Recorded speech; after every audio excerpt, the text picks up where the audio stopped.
tous, le temps est en train de changer et même si le froid continue, eh bien ce sont les précipitations qui reviennent par le nord-ouest. Pourquoi? Parce qu'une dépression installée sur le nord des îles Britanniques nous envoie cette première perturbation. Vous le voyez, elle est prise dans un flux de sud-ouest. Elle aura donc bien du mal à s'infiltrer dans les terres, mais comme elle se heurte à une pellicule d'air particulièrement froid, eh bien cela va entraîner quelques chutes de neige sur son passage et des phénomènes verglaçants. Donc prudence si vous devez prendre la route, car ces pluies verglaçantes ou pluies et neige mêlées eh bien, se produiront du nord Picardie jusqu'au Pays de Loire. À l'arrière, un régime d'averse. À l'avant, un ciel de plus en plus nuageux, voilé de la Champagne-Ardenne jusqu'à l'Aquitaine. Nous aurons un temps plutôt ensoleillé du nord-est jusqu'aux Pyrénées et jusqu'au sud-est, si les brumes, les brouillards et les nuages bas se dissipent, ce qui n'est pas évident. Et puis sur le Roussillon et le Languedoc, là nous aurons des entrées maritimes avec pas mal de pluie et quelques chutes de neige à partir de 600 mètres. En ce qui concerne les températures, elles restent toujours inférieures aux normales saisonnières. Il fait froid, 3 à 8 degrés cet après-midi seulement sur la moitié nord, 1 à 13 degrés sur la moitié sud.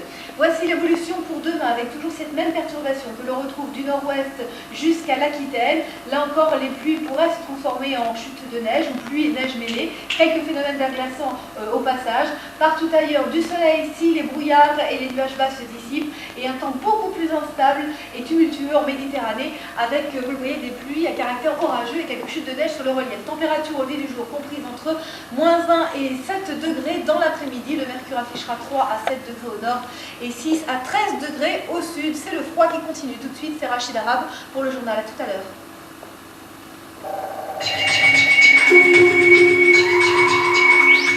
J'ai peut-être un peu débordé. Marty, le contrat de confiance.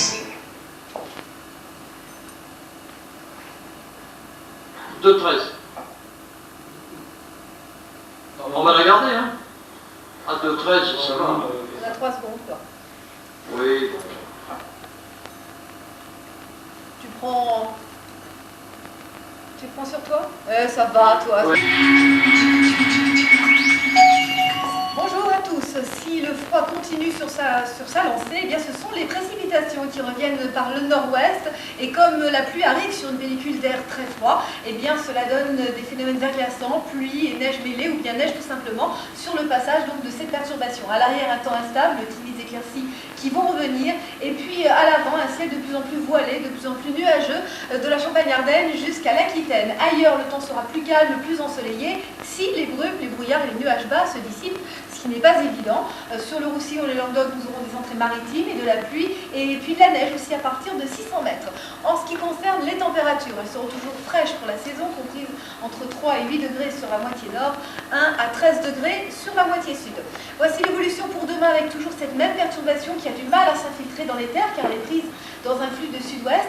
Résultat, eh bien, des pluies, de faibles pluies sur les régions des côtes de la Manche, de la Bretagne et jusqu'à l'Aquitaine. Nous aurons également quelques phénomènes verglaçants, pluie et neige mêlées sur ces régions.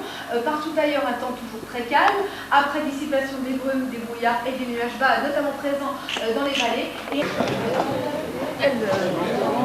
Elle est en stage à nouveau. J'ai eu chaud en pandémie. Comment vas-tu?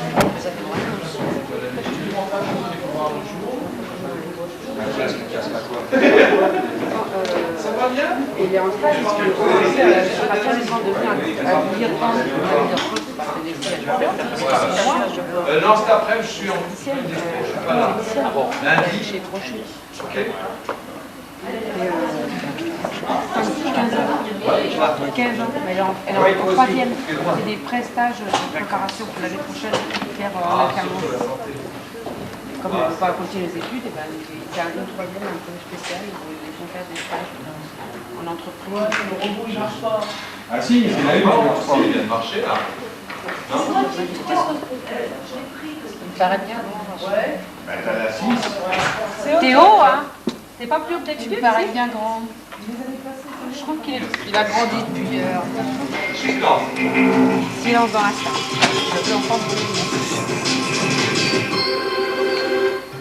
Bonjour et bienvenue dans cette émission de 13h. Au sommaire, une réunion sans précédent dans le monde de la distribution alimentaire. Les producteurs et ceux qui vendent vont tenter de se mettre d'accord pour mettre fin à des pratiques mises au jour l'été dernier à l'occasion de la crise des fruits et légumes.